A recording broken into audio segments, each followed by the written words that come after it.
from those opening notes, the magical opening of the way into the rainforest, I felt we were on our way. With Leon, I definitely felt that he was there. And we did it.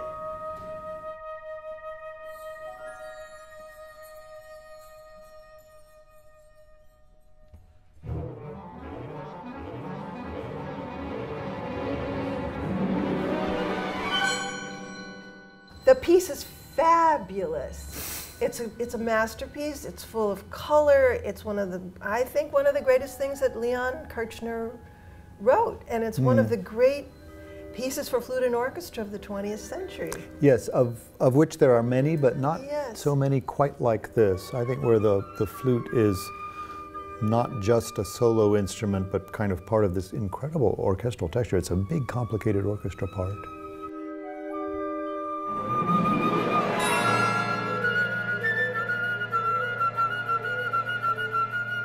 When I asked Leon, and I had known him since I was 10 years old, so I'd known him a long time. He was a good friend, and he had written a small solo piece for me, and finally I got up the nerve and I got some backing to ask him to do a big flute and orchestra piece. He said, "Really? Really? You want me?" I said, "Yes."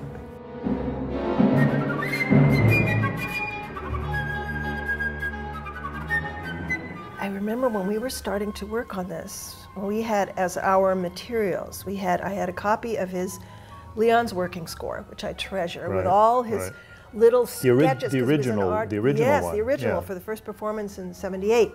You have all the performance history and memory of this piece, having done every version, and without that, we'd be guessing.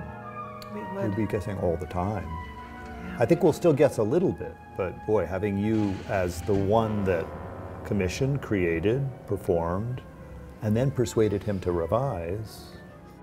It was lovely, and we did some performances of it, and it was beautiful.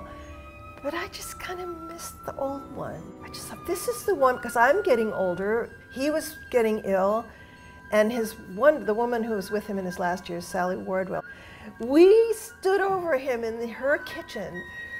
We had rolling pins, and Leon was sitting at the kitchen table writing, and we just said, "Leon, please, will you restore the score to what it was when you first did it?" And he agreed to it. He said, "Okay, this is good. It's a great piece. It's a good piece," or he wouldn't say great about his own music. "Yes, it's a good piece. I'll do this."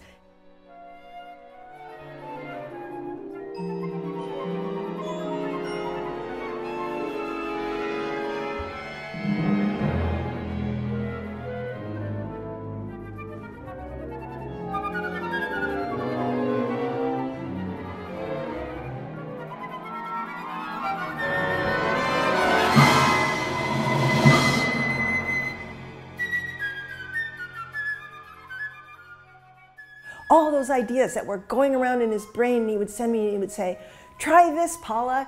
He would write on it, or "Here's part of the cadenza!" exclamation point. And then he sent me a whole thing that said, definition of free, and there would be free with the quotation marks around it, and then a very long paragraph with lots of words and everything.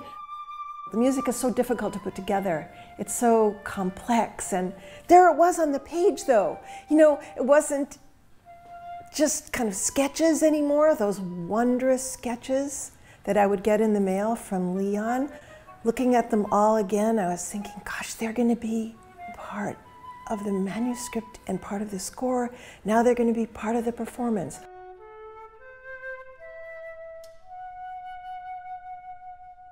It's born, and now it's going to have many different lives in the hands of different players, not only me. Every member of the orchestra had taken on his or her responsibility. The percussion were absolutely amazing. They understood the landscape. They distributed the parts amongst them so that they could make this cumulative, magical sound, and sometimes quite powerful sound that Leon wanted. I still hear the low brass. I still hear that great moment in the trumpets. I still hear the shimmering of the percussion, and I hear the sheen of the strings. And first it's in the rainforest, and then it's way out in space somewhere, and then it's in the depths of our minds and hearts.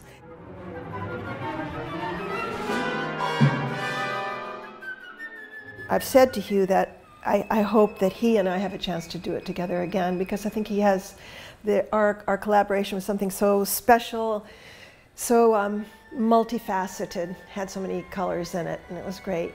So I hope maybe somehow, someday, somewhere, we can play it together again. When it was over, the music was still in my head, and I have to say, the piece is just there for me still. So I'm still occupying the landscape. I want to hold on to it, really. I don't want to let it go just yet.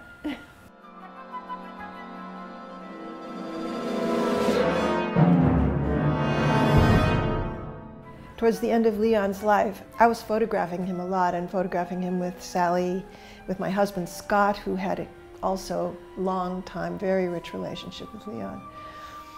And in some of those photographs, I didn't realize it at the time, but he's looking at me with an incredible intensity.